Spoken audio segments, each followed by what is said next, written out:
Subhanahu wa taala.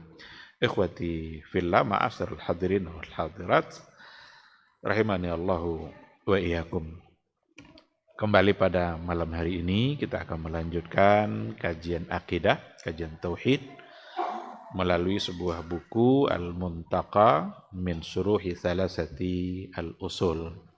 Salah satu dari kitab yang menghimpun syarah dari Al-Usul Salasah, yang merupakan satu kitab tauhid yang mengajarkan kita hal-hal mendasar dan prinsip dalam masalah tauhid.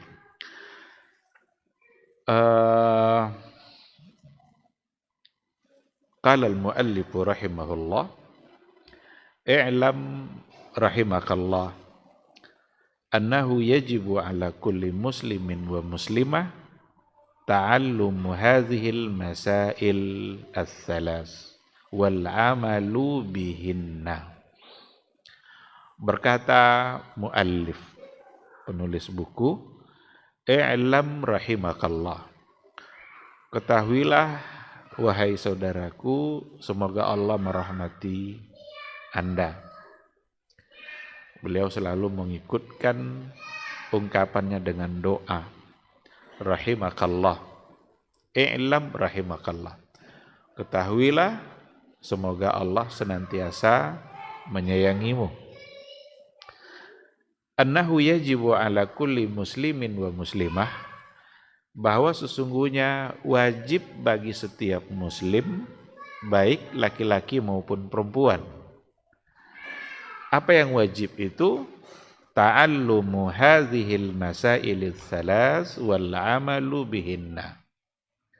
Sesungguhnya wajib bagi setiap muslim, baik laki-laki maupun perempuan, ta'allumu, untuk mempelajari dan mengetahui hadhil masailil tsalas, tiga masalah berikut ini, wal 'amalu bihinna, bukan sekadar mengetahui dan mempelajari saja, tetapi wajib untuk mengamalkannya.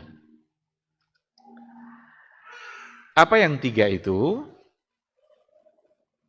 Al-ula,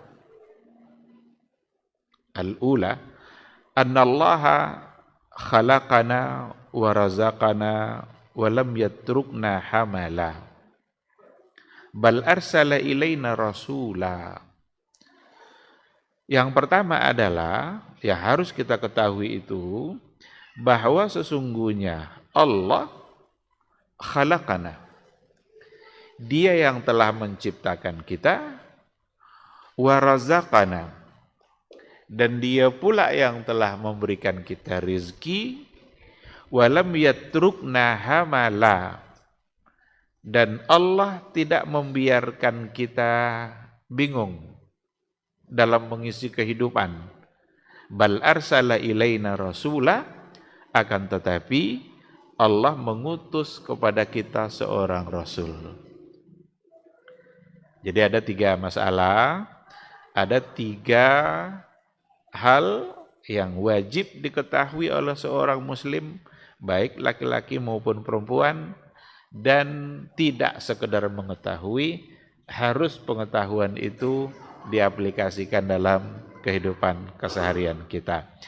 Diberikan penjelasan oleh para ulama yang mensyarahkan hadis ini, seperti Syekh Abdullah Al-Fauzan, juga Saleh Al-Fauzan, yang mengatakan bahwa tiga yang dimaksud di sini adalah mujmaluha, secara garis besarnya, al-ula fi tauhidir rububiyah, wasaniya fi tauhidil uluhiyah, wasalisah fil wala'i wal bara. Mengetahui tentang tauhid rububiyah dan juga tauhid uluhiyah, dan yang ketiga al-wala wal bara, loyalitas kita kepada siapa dan kepada siapa pula kita harus berlepas diri. Ini secara garis besarnya, sebelum kita masuk kepada rincian satu persatu. Rububiyah, uluhiyah, wala wal bara. Wala wal bara itu loyalitas. Bagaimana kita memberikan loyalitas kita semata-mata hanya kepada Allah, kepada Rasulnya, dan kepada orang-orang beriman yang sejalan dengan apa yang diajarkan oleh Allah dan oleh Rasulullah sallallahu alaihi wasallam. Datang rinciannya satu persatu. Al-ula, ini yang pertama berarti berkaitan dengan rububiyah. Memang sangat penting bagi kita untuk mengulang-ulang persoalan rububiyah dan uluhiyah. Ini masalah tauhid. Ini masalah dasar dalam berakidah, dalam bertauhid, meyakini Allah Subhanahu wa taala, mestilah kita paham betul rububiyah dan uluhiyah. Dan ini penting untuk diulang-ulang karena semakin banyak pula orang yang menolak perkara-perkara yang begini. Rububiyah ini akan diberikan penjelasan pada poin yang pertama. Nanti setelah itu baru masuk pada uluhiyah. Tapi secara sekilas saya ingin sampaikan dulu gambaran umum dari tiga perkara ini sebelum masuk pada satu persatu. Kalau rububiyah itu ya bagaimana kita meyakini perbuatan-perbuatan yang dilakukan oleh Allah dalam kehidupan kita dan hanya Allah yang bisa melakukan itu. Dia yang menciptakan, dia yang memberikan rezeki, ini yang nanti akan kita baca. Sementara uluhiyah itu dari kata ilah. Kalau rububiyah dari kata Rabb, Rabbul Alamin. Kalau uluhiyah dari kata ilah, la ilaha illallah. Maka uluhiyah itu hubungannya sama al-ma'bud wal ma'luh bihaq.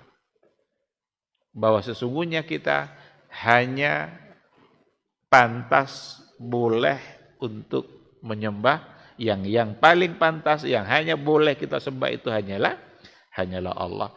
Maka uluhiyah itu hubungannya dengan ketaatan.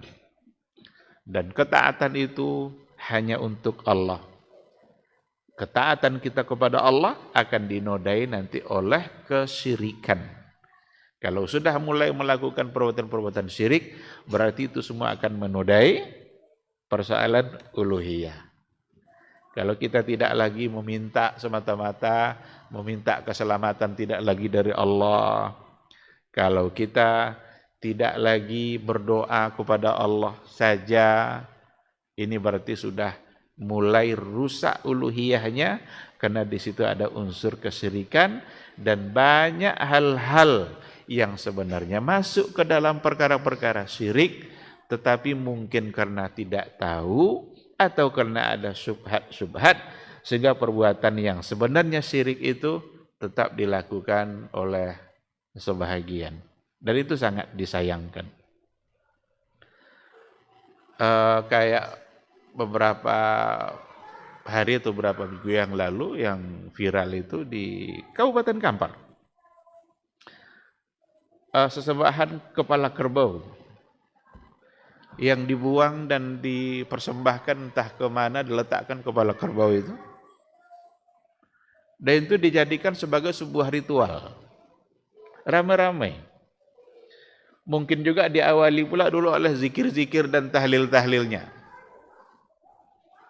Ada kepala kerbau yang di wilayah Kuntu ya, Kampar Kiri ya. Di Kampar Kiri apa namanya itu, Tanjung Belit atau Tanjung Belit. Ini kira-kira bagian dari syirik atau tidak ini? Apa bedanya nanti dengan tradisi-tradisi yang berlaku di wilayah lain di Jawa sana yang kepala kerbaunya dibuang ke pantai Laut Selatan? Atau dibuang nanti ke kaki bukit mana. Ini sesungguhnya adalah sudah menjadi bagian dari perbuatan syirik. Untuk apa dibuang-buang mubazir kepala kerbau seperti itu? Apa keyakinan yang ada di pikiran orang-orang yang melakukan itu? Pasti ada sesuatu. Agar tidak diganggu oleh makhluk halus, agar kita selamat dari bencana dan lain sebagainya. Sesungguhnya perbuatan seperti ini itu sudah menjadi bagian dari kesyirikan yang harus diberikan pelajarannya kepada masyarakat.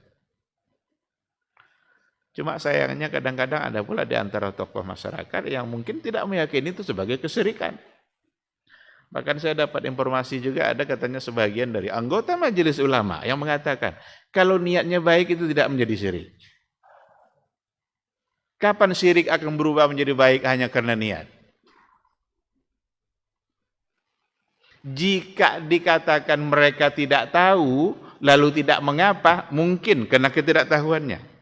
Tapi kalau dikatakan bahwa karena tergantung niat lalu menjadi syirik, ini nggak tahu dari mana pelajaran ini seperti ini nih.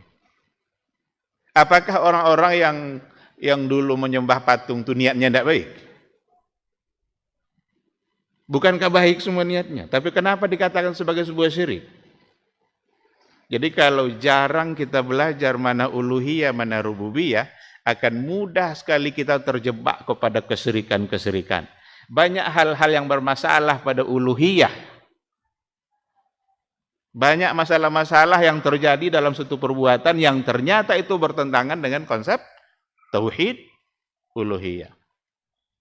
Jadi saya ingin menegaskan kembali, sangat penting bagi kita untuk mengulang-ulang persoalan rububiyah uluhiyah. Karena inilah bagian mendasar dalam persoalan akidah. Bagaimana kita mentauhidkan Allah dan benar-benar kita mentauhidkan Allah sesuai dengan apa yang diajarkan oleh Al-Quran dan oleh sunnah Rasulullah Sallallahu Alaihi Wasallam. Sekarang kita lihat al-ula. Yang pertama, berarti kita sekarang bicara rububiyah. Apa itu? Annallaha khalaqana. Sesungguhnya Allah menciptakan kita. Dia yang telah menciptakan kita. Ketika Allah sudah menciptakan kita, tidak dibiarkan saja kita begitu saja. Wa razaqana. Dia pula yang telah memberikan kita rezeki. Berarti dia ciptakan kita, dia berikan kehidupan. Kehidupan kita memerlukan rezeki. Allah siapkan pula rezeki itu. Walam yatrukna hamala. Dan Allah tidaklah membiarkan kita terkatung-katung bimbang dalam mengisi kehidupan. Kalau udah kenyang kita mau ngapain? Kan diberikan kehidupan, diberikan makan lalu kenyang.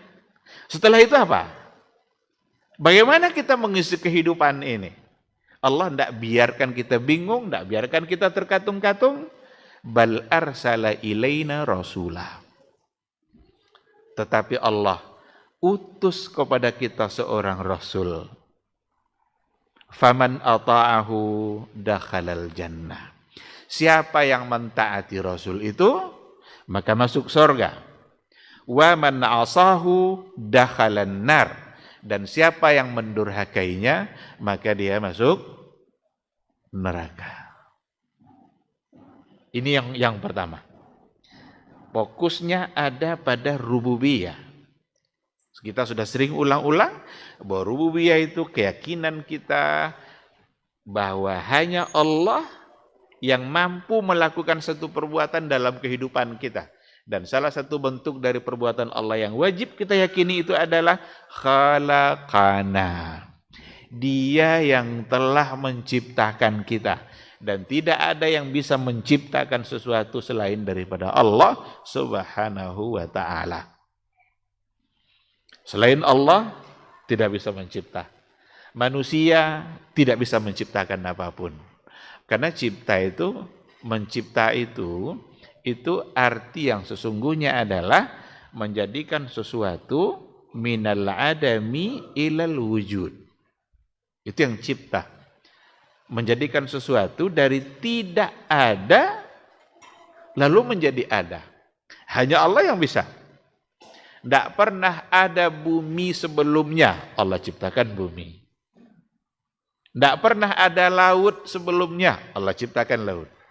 Tidak pernah ada manusia, insan sebelumnya, Allah ciptakan pula manusia, Adam alaihissalam. Itu yang cipta.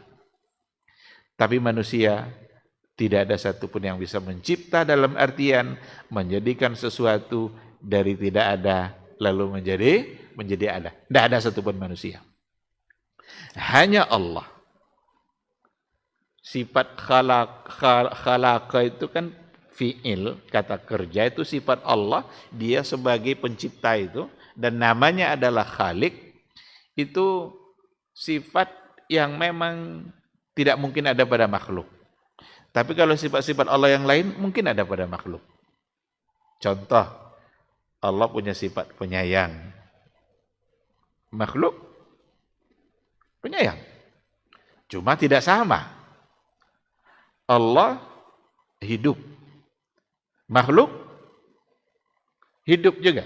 Tapi hidupnya berbatas. Ada masa berakhir. Tapi Allah tidak ada masa berakhir kehidupannya. Allah melihat, makhluk melihat juga. Kita bisa melihat dan Allah yang memberikan kita penglihatan itu. Ketika Allah ambil penglihatan kita, maka tidak bisa lagi kita untuk melihat. Jadi ada batas, tapi Allah tidak punya batas. Untuk khalaqa, kita tidak bisa mengatakan makhluk juga mencipta. Oleh karena itu, yang pertama kali yang dikenalkan oleh Allah tentang dirinya kepada hambanya, dia sebagai pencipta. Dan itu ada pada ayat yang pertama diturunkan oleh Allah Subhanahu wa taala. Yang sudah sering kita ulang-ulang penjelasannya.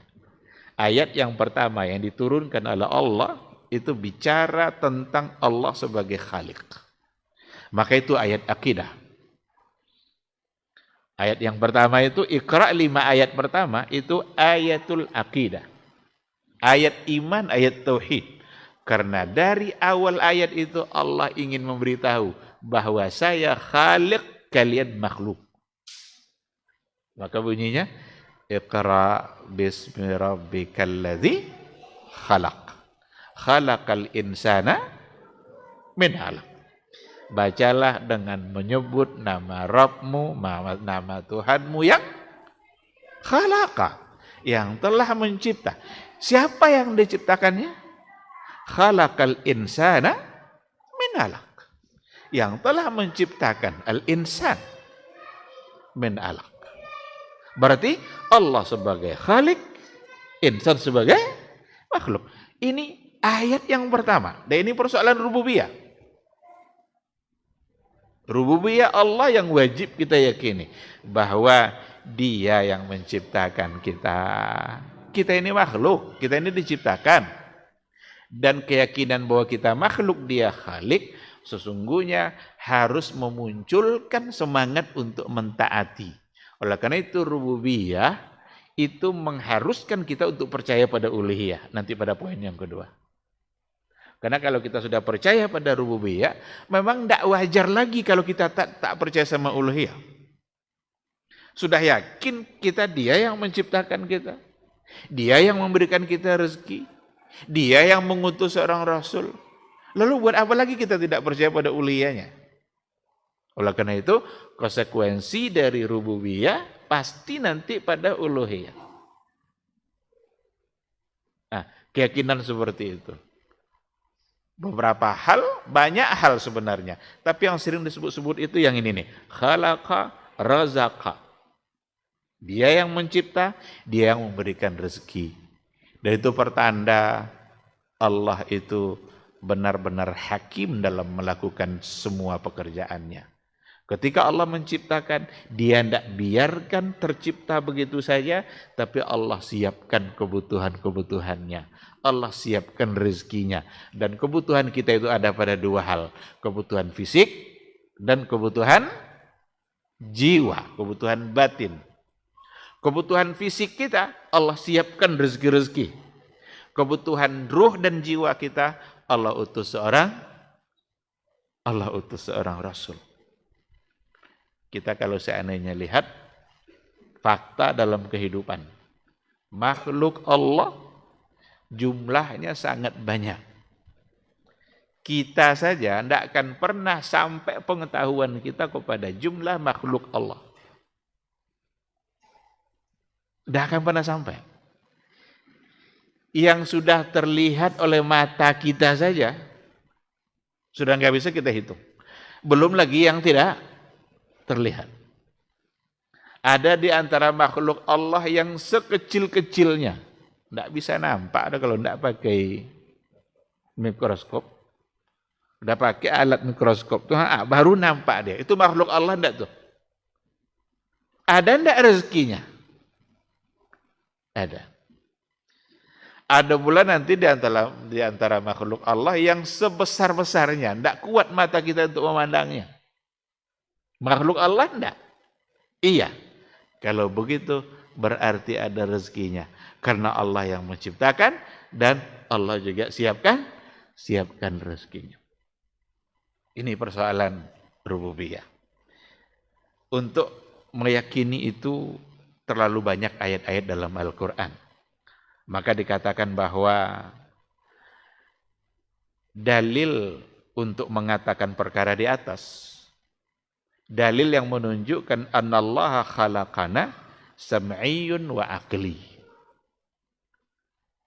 Untuk membuktikan bahwa Allah benar-benar yang telah menciptakan kita, maka dalilnya bisa dalil sam'i, bisa dalil aqli. Dalil sam'i berarti minal Qur'ani was sunnah. Dalil akli berarti itu dari logika yang tak terbantahkan. Tidak mungkin untuk kita bantah. Dalam Al-Quran, apa kata Allah Subhanahu wa Ta'ala? Salah satunya ada di dalam surah Al-Insan, ayat yang pertama, dikatakan Bismillahirrahmanirrahim. Hal ata 'alal insani hinum minad dahri lam yakun syai'an mazkura. Sungguh telah datang kepada manusia hinum minad dahri, satu masa, di mana masa itu lam yakun syai'an mazkura, insan itu belum merupakan sesuatu yang disebut, belum ada. Kalau kita baca dalam buku-buku tafsir, salah satunya tafsir At-Tabari, yang dimaksud dengan al-insan ini adalah Adam alaihissalam. Dan yang dimaksud dengan lam yakun syai'an mazkura, sesuatu yang belum dapat disebut, berarti belum ada, belum dapat disebut itu ini Adam, belum bisa disebut seperti itu, berarti belum ada. Maka yang dimaksud seperti yang dijelaskan oleh Imam At-Tabari dalam kitab tafsirnya, menurut sebagian mufassir itu adalah Adam alaihissalam yang diciptakan dari segumpal tanah, dan tanah itu dibentuk oleh Allah menjadi sosok seorang Adam sebelum ditiupkan ruh. Itu dikatakan dalam riwayat itu kira-kira 40 tahun lamanya sebelum dia ditiupkan roh, tapi dia sudah dibentuk seperti seorang manusia. Lam yakun syai'an mazkura. Kenapa demikian? Dia belum hidup, dia belum ditiupkan ruhnya. Walaupun ada sebagian mufassir yang lain yang mengatakan tidak ada kepastian 40 tahunnya, tetapi memang ketika Allah sudah menciptakannya, dan itu diciptakan dengan tangannya sendiri, menjadi satu kemuliaan bagi Adam ketika diciptakan langsung oleh Allah Subhanahu wa Ta'ala. Dalam Al-Quran dikatakan seperti itu. Ketika iblis tidak mau sujud, apa kata Allah? Ma mana'aka an tasjuda lima khalaqtu biyadayya. Apa yang menghalangi kamu untuk sujud kepada orang yang telah saya ciptakan langsung dengan kedua tangannya? Maka ini tasyrif. Tasyrif bagi Adam, kemuliaan bagi Adam yang diciptakan langsung oleh Allah melalui dua tangan dia. Dan ini juga ada di antara ayat yang mengisbat bahwa Allah punya sifat tangan. Tapi kesalahan banyak orang adalah ketika dibilang tangan, yang terbayang oleh dia adalah tangan manusia. Padahal Allah katakan laisa kamitslihi syai'. Tidak ada satupun yang serupa dengan Allah. Oleh karena itu ketika dikatakan saya ciptakan langsung dengan dua tangan saya, serahkan kepada Allah seperti apa, jangan kita utak-atik. Jangan kita coba-coba mencari tahu. Karena memang Nabi kita tidak pernah menjelaskannya. Dan akidah adalah masalah gaib. Kalau masalah gaib tidak dijelaskan oleh Nabi, mustahil akal kita akan sampai. Ada yang menolak, oh tidak mungkin tuh, berarti sama dengan makhluk. Kalau begitu, tangannya harus pula ditakwilkan. Pernahkah Nabi mentakwilkannya? Jawabannya tidak. Nabi hanya mengimaninya. Dan diajarkannya kepada sahabat-sahabatnya untuk diimani. Tapi tidak pernah Nabi mentakwilkan bahwa tangan itu artinya kudrah wal quwwah. Kekuatan dan kudrat, kekuasaan. Maka Imam At-Tabari sendiri mengatakan ketika dimaknai dua tangan itu dengan kudrat, itu menghilangkan tasrif kepada Adam. Karena makhluk lain diciptakan oleh Allah juga dengan kudrat dan kuahnya. Berarti tidak ada lagi beda antara Adam dan makhluk yang lain. Karena semua makhluk diciptakan oleh Allah dengan kudratnya, dengan kekuasaannya, dengan kemampuan yang dia punya. Ketika dikatakan Adam dengan biyadaya, ini tasrif yang membuat Adam menjadi mulia.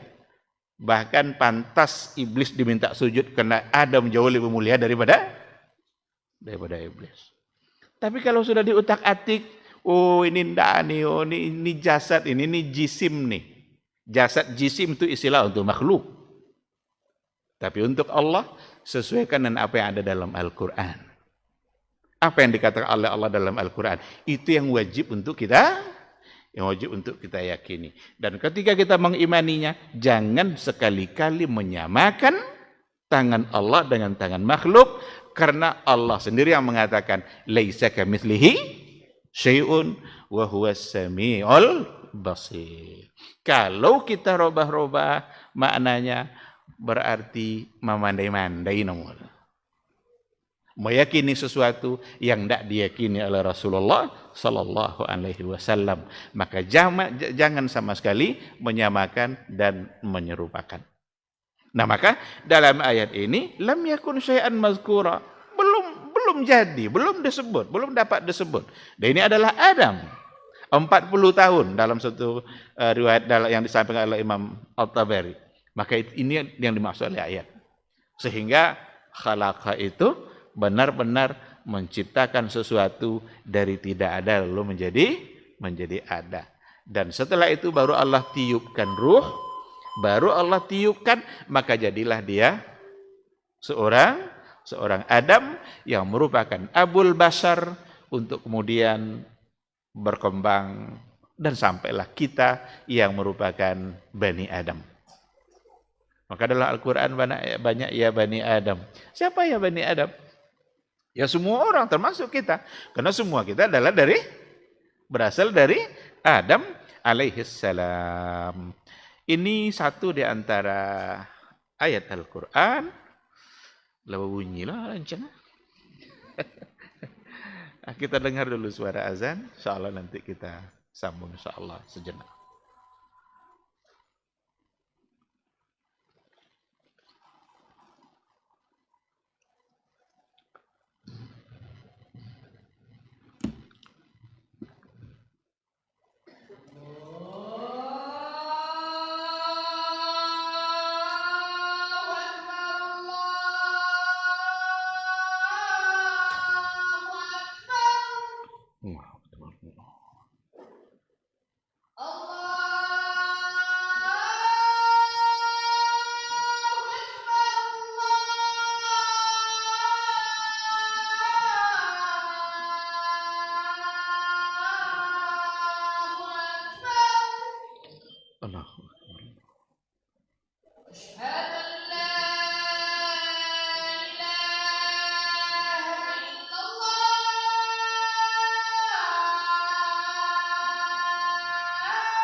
Bismillahirrahmanirrahim. Alhamdulillah wassalatu wassalamu ala Rasulillah wa ala alihi wa sahbihi wa mawala. Ikhwati fillah, ma'asyiral hadirin wal hadirat, rahimani Allah wa iyyakum.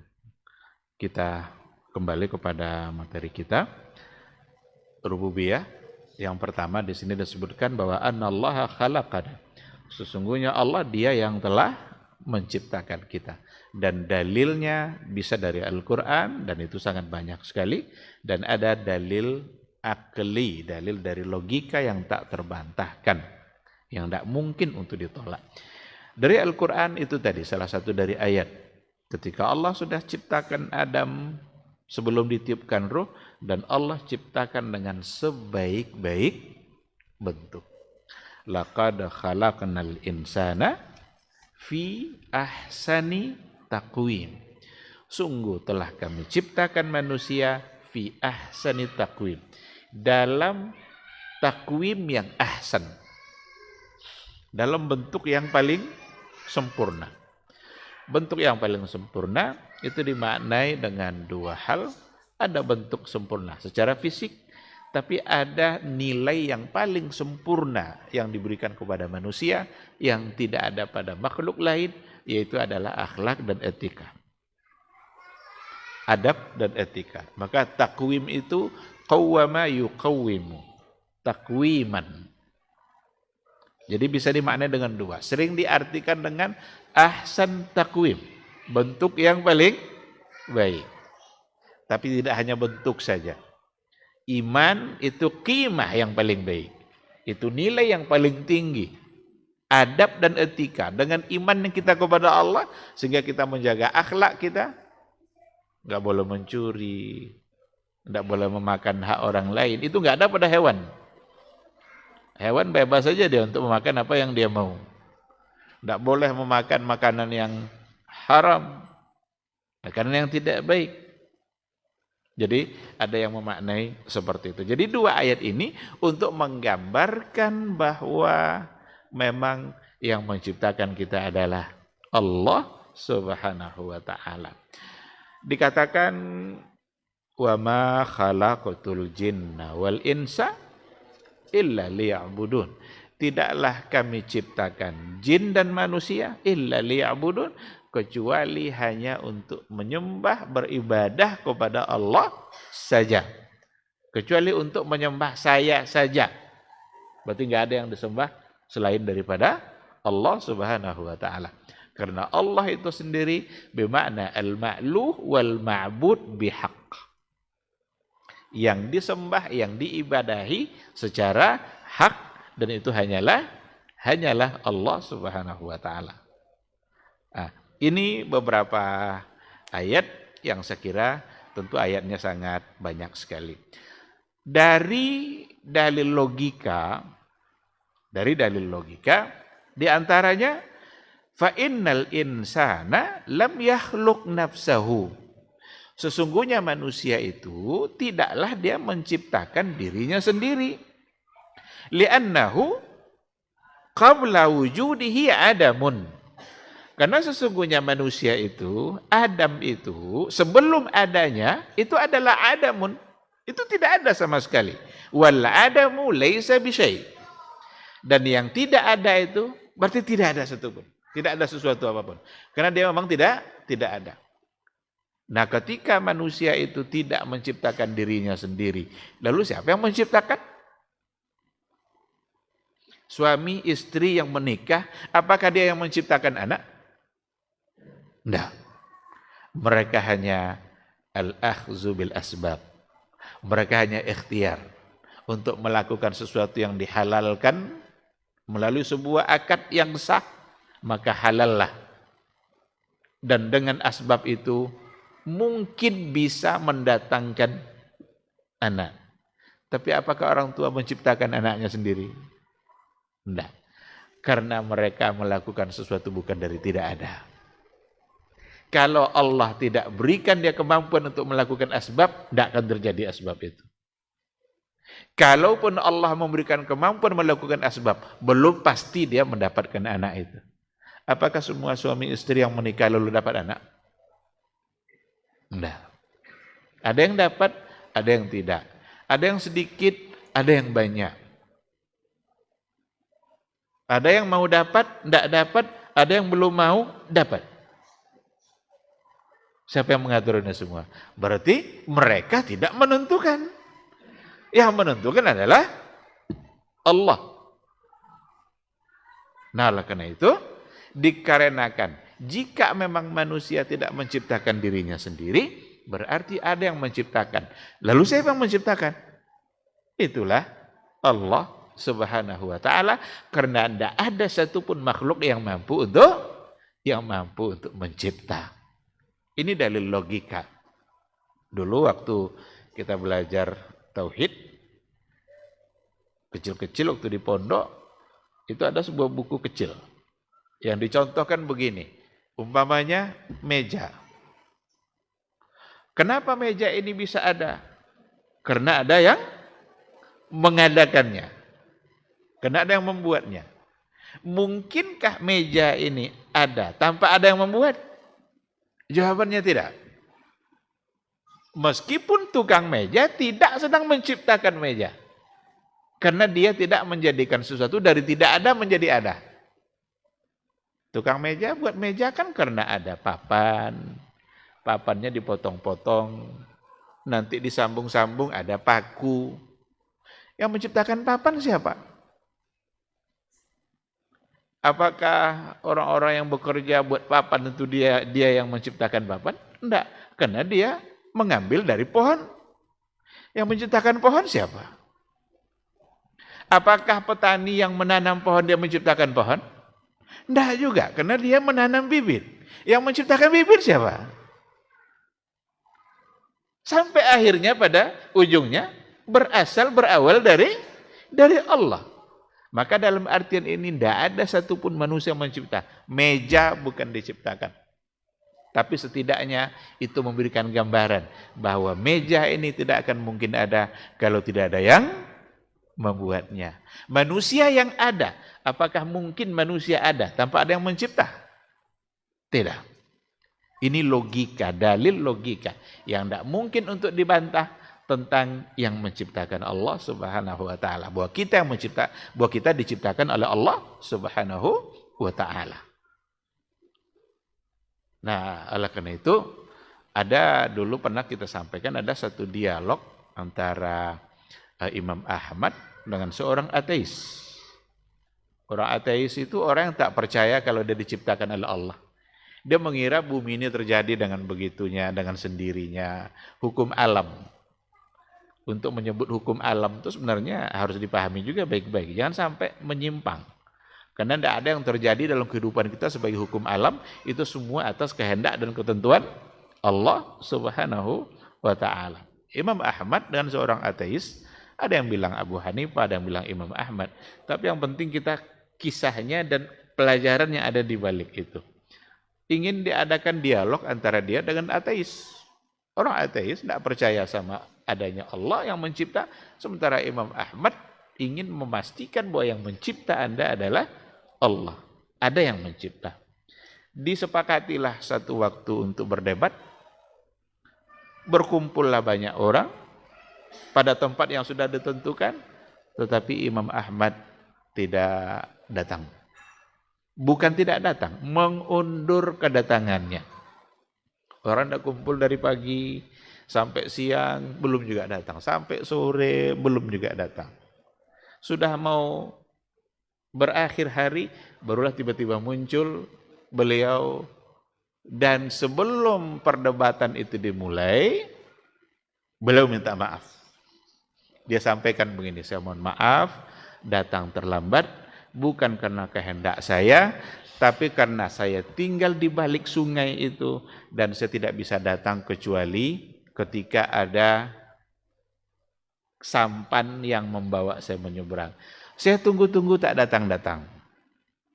Tapi tiba-tiba ketika saya sudah hampir pulang, tiba-tiba ada kepingan-kepingan papan yang hanyut.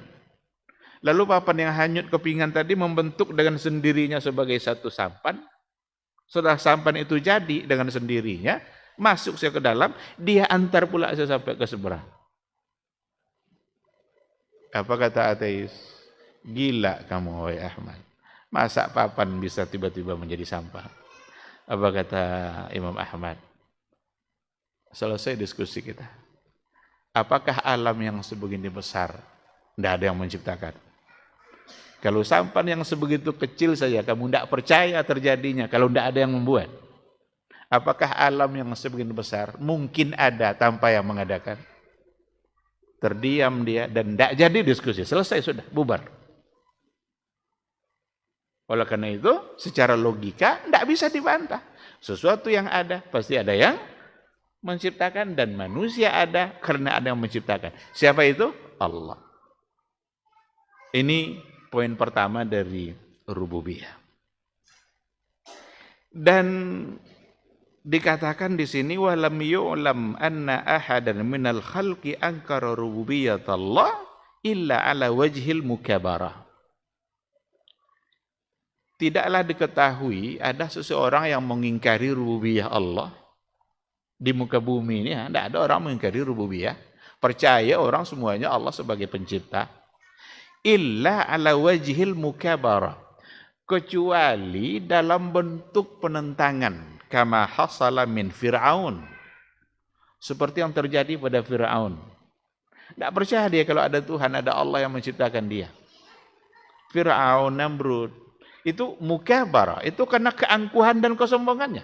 Ala wajhil mukabara. Oleh karena itu rububiyah ini diyakini oleh banyak orang meskipun dia tidak beriman secara uluhiyah. Oleh karena itulah percaya pada rububiyah seperti tadi itu belum membuat seseorang menjadi muslim. Kalau semata-mata pada rububiyah. Karena orang-orang jahiliyah dulu juga percaya pada rububiyah. Itu Al-Quran yang bilang. La in sa'altahum man khalaqas samawati wal ard la yaqulunna Allah. Jika kamu tanya mereka, wahai Muhammad, siapa yang menciptakan langit dan bumi? La yaqulunna Allah. Niscaya mereka akan jawab Allah. Berarti tahu mereka kalau yang menciptakan adalah Allah. Bahkan iblis pun percaya sama Allah dalam persoalan rububiyah. Tahu dia Allah yang menciptakan dia, tahu dia Allah yang memberikan kehidupan, tahu dia Allah yang memberikan umur, itu iblis. Maka ketika dia dihukum keluar dari surga, iblis kan minta panjang umur. Kepada siapa dia meminta? Kepada Allah. Anzirni ila yaumi yub'atsun. Dek lakona hukum mahal kalau dari surga. Tolong panjangkan umur saya ya Allah sampai nanti hari berbangkit, hari kiamat. Dan dikabulkan oleh Allah permintaannya itu. Maka iblis tidak akan mati-mati dia. sampai nanti hari kiamat. Dia meminta panjangkan umur kepada Allah itu karena percaya bahwa Allah yang memberikan kehidupan. Ini rububiyah. Ala wajhil mukabarah, kalau sudah mulai ada keangkuhan, mungkin dia akan menolak rububiyah. Seperti Fir'aun, Namrud. Tapi orang-orang yang lain, yang non-muslim pun sesungguhnya untuk rububiyah berdasarkan pada Al-Quran, mereka yakin Allah itu yang menciptakannya. Yang tidak mereka punya apa? Uluhiyah. Uluhiyah. Ketaatan yang harus diberikan hanya kepada Allah. Ini yang tidak punya orang-orang jahiliyah dulu. Bahkan mereka mengatakan, Tuhan kami 6, 5 di bumi, 1 di langit. Jadi 5 di bumi, itu patung-patung itu semua Tuhan mereka di bumi. Tapi 1 yang di langit. Tahu juga dia Allah itu di langit. Orang sekarang pun payah meyakini Allah di langit. Sebanyak itu ayatnya, sebanyak itu hadisnya. Oh, tidak mungkin itu. Berarti Allah punya arah. Berarti Allah punya tempat. Siapa yang bilang Allah butuh sama tempat? Ketika dikatakan Ar-Rahmanu 'alal 'arsy istawa, itu bukan karena Allah membutuhkan tempat. Itu dia yang memberitahukan bahwa dia berada di atas arsy. Kita mau apa?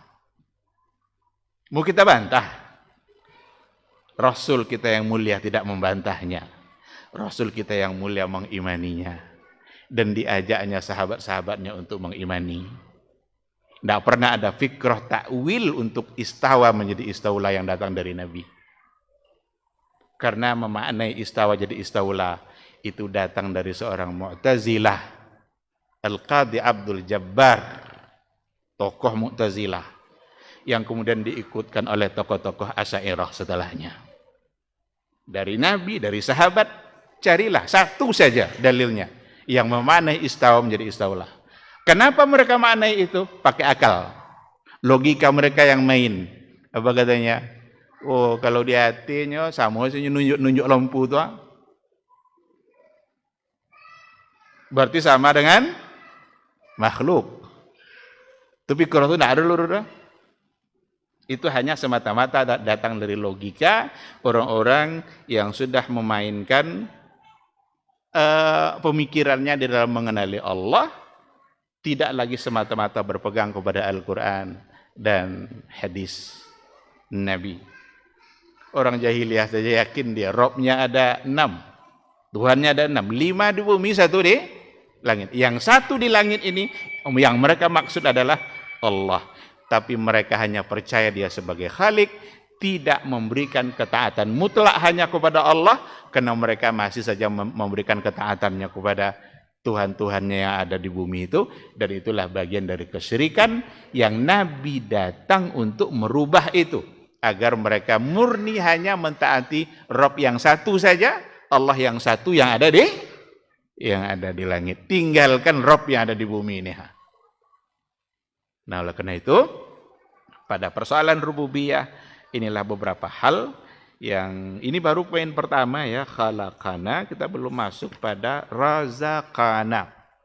Ini rububiyah yang salah satunya yang terbesar yang harus kita pahami, ini hak Allah yang harus kita pahami betul. Bahwa Allahu khalaqana, dia yang menciptakan kita. Dan dengan benar-benar hakim, hikmah, Allah menciptakan dan menyediakan semua hal yang kita butuhkan, baik kebutuhan fisik maupun kebutuhan jiwa. Rezeki-rezeki yang dibutuhkan, kalau kita lihat apa yang tumbuh di sekeliling kita, itu semua adalah untuk kebutuhan kita. Tanam mangga, berbuah. Tanam limau, berbuah. Apakah buah itu ditentukan oleh petani? Nah, kalaulah buah ditentukan oleh petani, niscaya petani jeruk semua akan menghasilkan buah. Tapi ada yang tidak berbuah. Bahkan manis dan asamnya petani tidak bisa mengatur. Kadang yang sebelah tu mani, sebelah tanah asam, itu je tanah, itu je air yang untuk menyiram, orang yang menyiramnya sama. Tapi karena Allah ciptakan dan Allah hadirkan itu untuk kebutuhan kita, berarti yang mani kok ada yang membutuhkan, yang asam kok ada yang membutuhkan. Makanya yang asam jangan makan juga. Ya, dogang nang perlu asam tu. Serahkan kepada orang yang membutuhkan. Dan itu Allah semua yang mengatur. Ketika semua diciptakan menjadi tumbuh, yang tumbuh bisa berbuah, yang berbuah bisa dimakan, yang dimakan bisa menjadi obat. Itu tidak juga nak taat. Tidakkah kita ingin taat hanya kepada Allah? Segala sesuatu Allah ciptakan. Semua kita butuhkan. Tanam serai, tumbuh. Tanam jahe, ada isi, jadi obat. Kok sakit, dia minum. Berarti segala sesuatu ada dan diadakan oleh Allah karena ada manfaat, ada hikmah.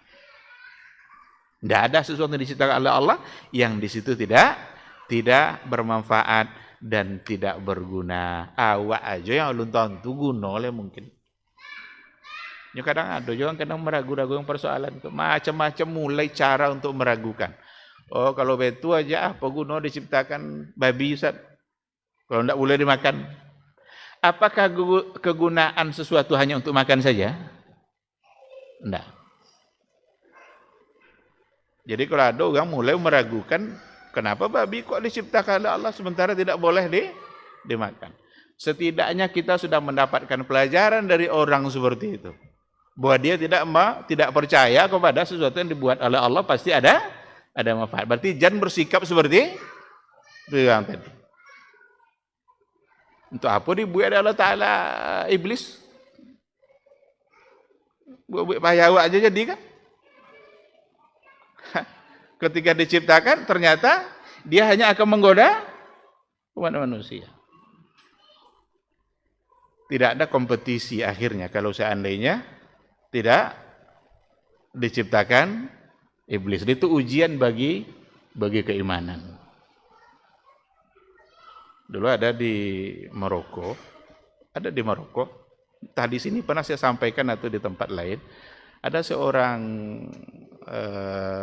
home staff akademik nanya-nanya sama mahasiswa, kenapa Allah ciptakan iblis? Mahasiswa jawab begini, kalau tidak ada iblis, bapak tidak jadi diplomat. Kalau tidak ada iblis, berarti bapak tidak bisa jadi diplomat. Kenapa demikian? Bapak jadi diplomat ini kan kena turun iblis ke muka Adam, gara-gara iblis Adam turun ke muka bumi, maka jadilah bapak setelah itu. Karena kalau iblis tidak ada, Adam kan tidak keluar dari surga. Dia hanya di surga aja. Berarti kalau tidak ada iblis, bapak tidak jadi diplomat. Terdiam dia. Oleh karena itu, jangan ditanya apa yang dilakukan oleh Allah. Kita yang akan ditanya oleh Allah terhadap apa yang kita lakukan. Jadi, ikhwati fillah, ini persoalan rububiyah, salah satu dari bagian tauhid yang penting untuk kemudian nanti kita masuk pada uluhiyah, dan itu merupakan hal yang sangat mendasar dalam perkara akidah. Enggan bicara rububiyah uluhiyah akan terjebak sering kepada perbuatan-perbuatan syirik. Karena banyak orang mendangkalkan ini sekarang. Dianggap trinitas lah katanya, percaya sama 3 sifat itu, rububiyah, uluhiyah, asma wa sifat dianggap itu sama dengan trinitas. Padahal inilah hakikat dari tauhid. Orang yang mudah datang ke kuburan lalu menyembah-nyembah kuburan atau meminta kepada ahli kubur atau menjadikan tawassul untuk disampaikan doanya kepada Allah, sulit untuk dipahami sebagai sebuah kesyirikan kecuali kalau dia sudah paham itu rububiyah dan uluhiyah. Itulah contoh yang tadi itu kan, kepala kerbau yang ada di lipat kain tuh. Kenapa bisa terjadi? Persoalan uluhiyah mereka tidak paham. Hah? Di Tanjung Balik. Enggak, Tanjung Balik sih kan? Tanjung Balik yang jauh, kan? Karena perkara mendasar dalam akidah tidak paham. Cuma sayang pula kadang orang-orang yang dianggap ulama pula kadang yang tidak paham. Yang dianggapnya tergantung niat. Saya ingin mengatakan, syirik tidak akan berubah menjadi baik hanya karena niat yang baik. Kalau mereka tidak tahu karena ketidaktahuan, mudah-mudahan Allah mengampuni. Tapi kalau syirik berubah menjadi baik hanya oleh niat, sembahlah kuburan Tuhan tapi niatnya baik, itu tidak akan pernah merubah kesyirikan menjadi sesuatu yang dianggap berpahala. Tetap yang namanya syirik akan menjadi syirik dan harus diwaspadai agar tidak dilaksanakan. Baik, ikhwati fillah, saya kira cukup sampai di sini. Buka pertanyaan, tidak? Kalau ada 1 atau 2 pertanyaan.